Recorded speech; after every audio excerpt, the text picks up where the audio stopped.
parti.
Salut, je m'appelle Thibaut, je suis astrophotographe. Je suis basé dans les Hautes-Alpes et ce soir on est au sommet du Morgonnet. C'est un tout petit sommet au pied du Morgon pour essayer de photographier deux choses. Déjà en première partie de nuit, je vais essayer d'avoir la comète Lemmon qui va se situer plein ouest et avec peut-être la Voie lactée, donc du coup normalement par là. Et un peu plus tard dans la nuit, il y a potentiellement des aurores boréales qui vont arriver. Donc on va essayer de capter ça. Je suis pas super haut en altitude, mais c'est bien dégagé vers le nord. Donc maintenant, il n'y a plus qu'à espérer. Le ciel est relativement clair, il y a quelques nuages. J'espère qu'ils vont finir par partir. Mais ça s'annonce être une nuit super chouette. Maintenant, il n'y a plus qu'à attendre à se réchauffer.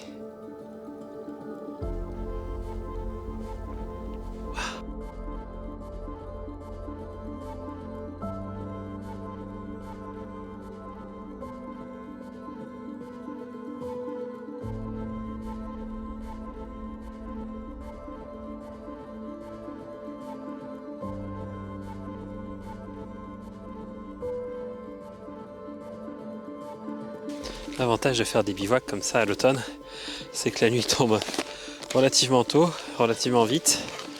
Du coup, je peux faire des photos à partir de 19h, 19h15.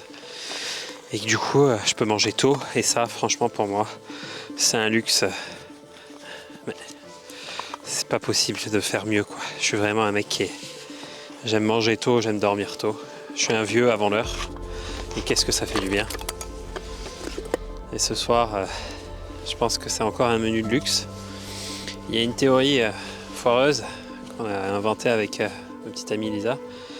C'est qu'au-delà de 3000 mètres, peu importe ce qu'on mange, tout est bon. Le problème, c'est que je suis loin d'être à 3000 mètres. Donc j'espère que ce que j'ai pris, ça va quand même être bon. Parce que sinon la nuit va être un peu longue et un peu rude. Technique, si tu veux jamais être en panne de briquet, tu prends ce style de briquet là. Ça marche, peu importe quand t'es jamais à court de gaz. Bon après, il faut avoir du gaz dans la bouteille, quoi, c'est ça le problème. Allez, et puis qu'à attendre que ça chauffe et commencer à faire les premières images. Voilà.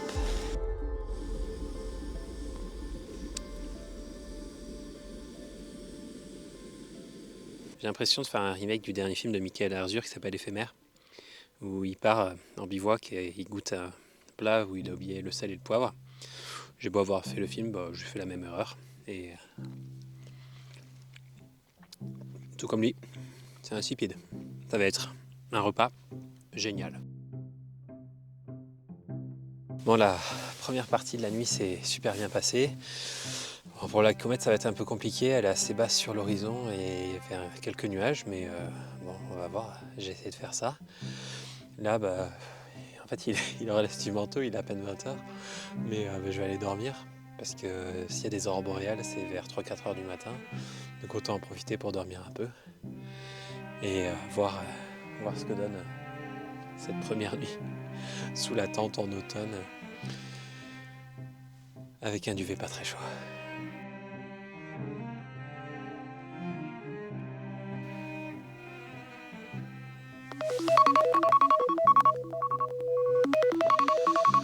Oh, allez. T'es où toi? Oh. Oh, ça caille. Bon, allez. Ça dit quoi les prévisions? Et 2 heures. Pic. Vers 3 heures. J'ai même un message de Vincent. C'est parti, max estimé vers 3 heures. Bon bah. Vous saviez. Ouais, faut faire gaffe parce que ça glisse pas. Et en plus, j'ai l'autre appareil qui est au bord de la falaise là-haut. Donc voilà, il est plus de 2 heures du matin. Du coup, la température, bon, doit être vers les -2, alors que je suis pas très en altitude. Pour l'instant, il n'y a rien dans le ciel. Il y a quelques petites lueurs australes, mais c'est vraiment très faible. Il faut dire qu'aussi il y a la lune. Donc du coup, ça cache un peu les lumières qui peuvent venir. Ici, on est assez bas en France, donc assez bas, c'est dans le sud. Donc c'est pas non plus l'idéal pour voir les aurores. Le mieux, c'est plus t'es au nord, mieux ça va être pour les aurores boréales, et plus t'es au sud pour les aurores australes, mais c'est dans l'hémisphère sud et plus il y aura de chance. La couleur des aurores, si on en voit en France, elles sont plutôt rouges, roses, parce qu'en fait elles sont très très haut en altitude. On voit légèrement du vert parfois à l'horizon, mais là faut vraiment que ça soit une grosse tempête, quoi. Donc voilà, j'espère que le flux va s'intensifier et il n'y a plus qu'à attendre. Et la seule chose à faire, c'est boire du thé encore et toujours. Santé. Ah si, ça fait du bien ça. Ou la menthe glaciale. Ouh.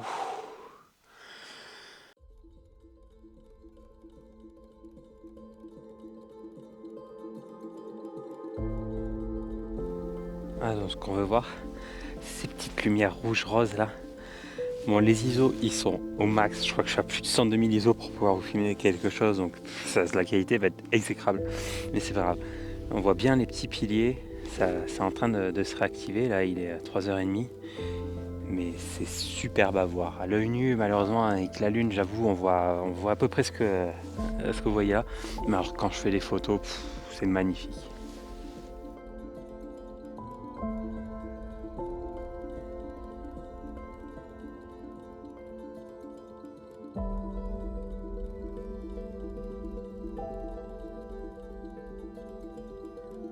C'est 5h30 du matin. Les aurores sont bien calmées. Il y a eu de quoi faire là cette nuit. C'était vraiment sympa. Après, bon, comme d'habitude, on n'est jamais hyper satisfait parce qu'il y a la lune, parce qu'il y a un petit nuage. Mais vraiment, c'est tellement incroyable de voir ça depuis le sud de la France que moi, j'en ai vraiment rien à faire. C'est des nuits extraordinaires.